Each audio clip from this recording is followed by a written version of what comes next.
Five Nights at Freddy's 4 is by far the most cryptic game in the series, and to this day, over 10 years after its release, nobody can agree on what the story is, or how it fits into the larger narrative of the games. What's so infuriating about this game is that despite how mysterious and vague it is, Scott Cawthon thought that it should have been obvious, and was astonished that nobody was able to solve it only weeks after the game was released. Somehow, no one, not a single person, found the pieces.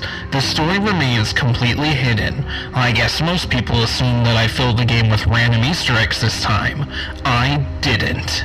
Well, Scott, after over a decade of deliberation, I think I may have just found the pieces you were talking about, and revealed the story of your most enigmatic game. What if I told you that FNAF 4 wasn't meant to confuse and divide the entire fandom, as it unfortunately did, but rather was meant to provide a narratively satisfying conclusion to the story arc of the first 4 games, while at the same time planting the seeds for where the story would go next? What if I told you that FNAF 4 is all about the missing children incident, and this crying child is the key to solving the original story of Five Nights at Freddy's?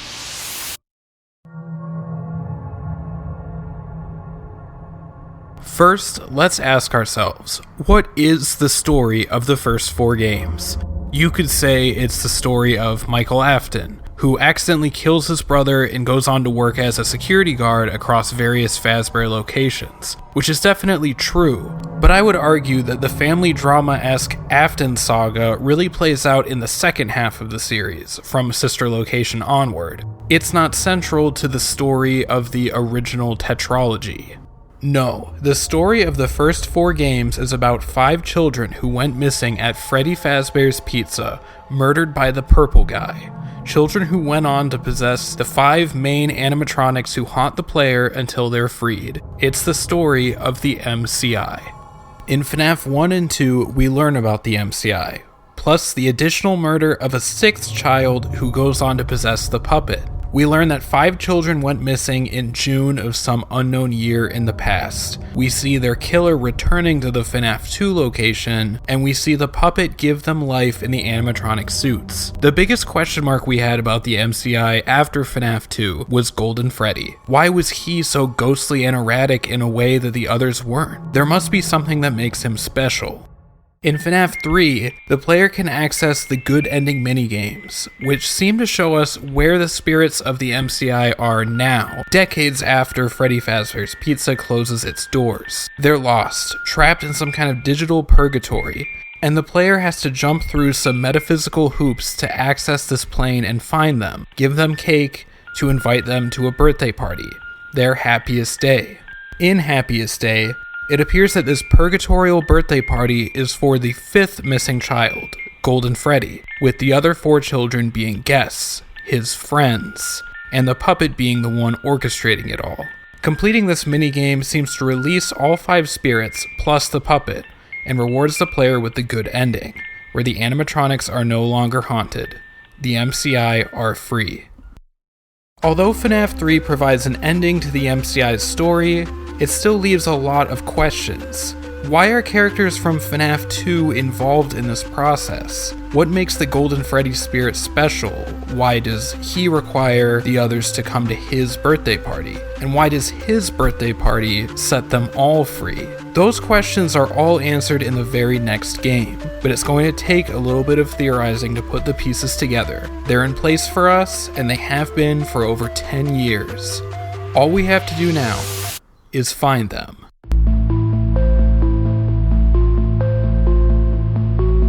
Here's a question that FNAF fans don't ask enough. Why is the crying child crying? It seems like a fairly simple question, but after all these years, we still don't have a great answer. Sure, he's bullied relentlessly by his older brother, his parents are seemingly absent, and he's deeply terrified of the springlock suits at Fredbear's, but there seems to be something more going on here. Notice something unusual about the dialogue in these cutscenes? Almost every single character the crying child interacts with gaslights him for being scared, acting like he's being hysterical for no reason. Why are you crying? Do you like my toy collection? Aren't you the kid who always hides under the table and cries? Ha ha ha! No one else is scared. Why are you? Stop being such a baby. You better watch out. I hear they come to life at night, and if you die, they hide your body and never tell anyone. Why do you look so worried? See you at the party? That last one really does make it seem like what's seen by everyone as a silly playground rumor about Freddy's is utterly terrifying to this one child and to him alone. It's almost like he saw something, or knows something so unspeakably terrible, and he can't tell anybody in the neighborhood because they simply would not believe him. The only ones who believe him are his friends, the ones he saw get murdered and stuffed into animatronic suits by a wicked yellow rabbit. Now that is a reason to cry. These cutscenes depict the summer of the MCI, when children are quietly going missing at Freddy's, but almost nobody knows about it yet. The crying child was friends with the 4 other children, and saw at least one of them get murdered, sending him into a state of hysteria and leaving him utterly alone. The way I see it, there are 2 possible interpretations of this, both of which have roughly the same implications for the story. Either he was friends with the victims while they were alive and physically witnessed their deaths, or he became friends with their ghosts afterwards and was shown their deaths in a more supernatural way, and the ghostly Fredbear plush is communicating on behalf of all of them. Think about how Abby was friends with the children's ghosts in the movie, and the Golden Freddy spirit spoke to her on behalf of all of them. Spiritually or physically, the missing children are the crying child's friends, and this is where all of the pieces start to fall into place. But before that, please consider liking the video if you've been enjoying the theory so far, and subscribe to support the channel. I have more thoughts and theories to share about FNAF, and I'd love for you to be there when I do. Now, back to the video. Let's take another look at Happiest Day and compare it with FNAF 4's ending, The Big Bite. The layout of the restaurant and the presence of 4 masked figures, with a 5th child being the odd man out, makes it clear that Happiest Day is some kind of purgatorial recreation of this event, the crying child's birthday party, which would unequivocally, beyond a shadow of a doubt, imply that crying child is Golden Freddy, the 5th missing kid. This goes against how the vast majority of the fanbase interprets the MCI, because the way Crying Child's death is shown does not line up with the rest of the murders at all. He isn't technically murdered in cold blood, and his death is out in the open for all to see. Also, where he dies appears to be Fredbear's family diner, although there has never been overt confirmation that this is not Freddy Fazbear's Pizza, making this a reasonable assumption at best. The FNAF 1 newspapers that serve as the foundation for all MCI theories is worded vaguely enough that if Scott wanted to change the details about how these 5 children died and came to possess the animatronics, he could have done so without outright contradicting this information. If the child who possesses Golden Freddy does die under completely different circumstances than the rest, it would explain a lot about both Golden Freddy's behavior and Happiest Day. Golden Freddy has always stood out from the rest of the core 5 animatronics because he doesn't appear to be physically present. He's not a physical possessed animatronic suit. He's a ghost taking the form of an animatronic suit. If the crying child is Golden Freddy, then this makes a lot of sense. While the other 4 kids are stuffed into the suits and can physically possess them, Crying Child was never stuffed anywhere, as far as we know, and can only appear by taking the form of the animatronic who killed him, Fredbear. His spirit is more restless because it does not have a home. Also, the specific way in which he died seems to have a lot to do with Golden Freddy's unusual nature. His head gets bitten, presumably removing or severely damaging his frontal lobe. The final lines of dialogue after this scene make it seem like this incident somehow broke or fragmented his soul in a way that did not happen to the others. Only Crying Child needs to be put back together, and that's exactly what the player does in FNAF 3. Happiest Day is a reassembled version of the Crying Child's birthday party, only instead of the only guests being bullies who torment him and make him feel alone, the guests are his friends who love him, who tragically couldn't be there when he needed them most because they were dead. Now he can finally have the happy birthday that he never did, and his soul can be put to rest. The reason the minigames in which you find the children and invite them to Happiest Day use characters like Balloon Boy, Toy Chica, and Mangle is because they are representations of the crying child's scattered memories from the week of his death. Memories in which the spirits of his friends are lost inside of. BB's air adventure parallels this kid from the neighborhood. Chica's party world is representative of the Chica toy in the girl's toy collection. Mangle's quest is representative of the disassembled Mangle toy in the empty girl's room. And stage 01 is a show stage where he gets bit. Crying Child's soul itself seems to exist across all of these memories, as Shadow Bonnie has to jump through them to get to him. The MCI victims being his friends also explains why their souls would be hidden in his memories. He carried the knowledge, the weight of their deaths with him throughout that whole week. The painful absence of his friends is intertwined with all of these different memories that were shown in FNAF 4. In FNAF 3, over 30 years after the MCI and the Crying Child's death, the player searches through the Crying Child's memories of that terrible week and finds the souls of the missing children inside them, and with the help of the puppet, puts them back together by changing the memory of his worst day to his happiest one, finally putting his soul to rest and releasing all of the others. And that is what FNAF 4 is about. That's the story that Scott Cawthon thought we should have figured out over 10 years ago. It's the story of the 5th MCI victim that resolves the narrative arc of the first 4 games and explains why Golden Freddy is so special.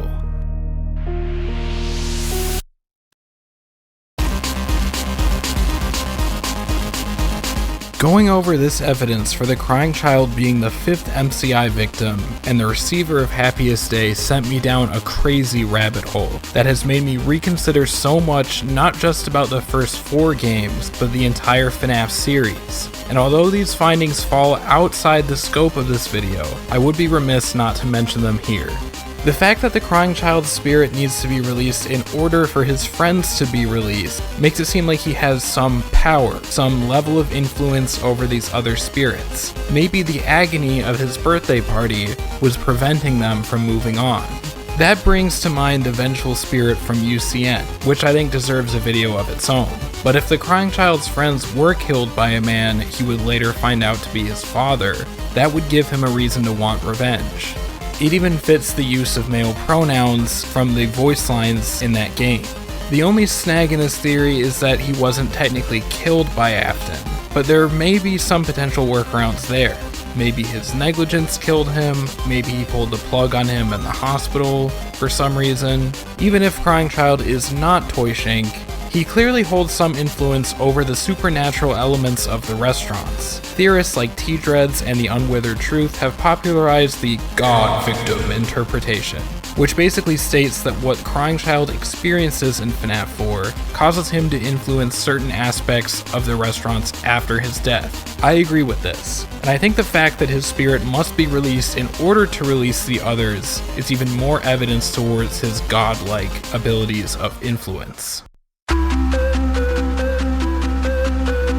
Now, I strongly believe that this is what FNAF 4 was meant to tell us when it came out. It was about the MCI, but it was also setting up the next arc of the series to be expanded upon. The mysterious empty girl's room in the Crying Child's house was purposefully left without an answer to be picked up on in the next mainline game. The infamous box was supposed to be a teaser for where the story would go next, but since FNAF 4 was never truly solved, it was never revealed. The big twist at the end of the game was supposed to be that the night gameplay sections were being experienced by the Crying Child's brother, which would then prompt the player to connect the dots and figure out that the brother is the night security guard from the other games. Even with that reveal, his story was still being set up for later.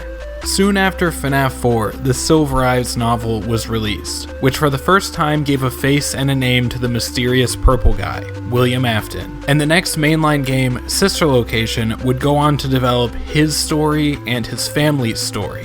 FNAF World is more of an addendum to the original tetralogy. It clarifies some of the mechanics about how Happiest Day was constructed in the time between 1983 and whenever FNAF 3 takes place. The story of the Afton family is what I would consider to be the second arc of the FNAF story. The MCI arc is a largely self-contained story that, in my opinion, is completely solvable from the first 4 games alone. FNAF 4 is literally referred to as the final chapter of the original story in the Steam description. The Afton arc is where the story goes next after that. It adds additional context and character drama that expands the FNAF universe. It's a story that I would love to cover in my next video as a part 2 to this one, how to solve Sister Location without retconning FNAF 4. Some people think that details from Sister Location and games after that are retconning or overriding the original story of the first 4 games, but I completely disagree. I think it's absolutely possible to solve and understand the Afton arc without having to go back and massively change fundamental parts of the MCI arc. I strongly believe that Scott wouldn't have written his story that way. There's also the massive Cassidy-shaped elephant in the room, who I purposefully left out of this theory because I really wanted to try to solve what the MCI was telling us at the time, and the name Cassidy was not revealed until years later. Cassidy appears to be the name of the 5th MCI kid, which would make Crying Child something else. It confuses things a lot. Cassidy's role as the 5th MCI kid, half of Golden Freddy, and perhaps the vengeful spirit in UCN, has been the dominant narrative in the fandom for a while, but recently the tides have started to change. As the story of FNAF unfolds, we seem to be getting more and more allusions to the Crying Child and his importance, while Cassidy has received virtually no evidence of her importance since the logbook. At this point, I wouldn't be surprised if Cassidy was just Crying Child's name, as dual process theory posited in their solving FNAF theory. Or maybe assigning her name to the 5th gravestone was just a grave misunderstanding. To me, the evidence for the Crying Child being the 5th MCI kid is more compelling than the shreds of information we know about Cassidy. So, that's my FNAF 4 theory. A bit of MCI 83, a bit of BB 5th, a bit of God Victim, Loop Victim, and some other stuff. I hope you guys found it as satisfying as I did. Thank you guys so much for watching, and please let me know what you think of this theory in the comments. If you haven't already, please leave a like if you enjoyed, and subscribe so you don't miss my next video. Until next time, take care.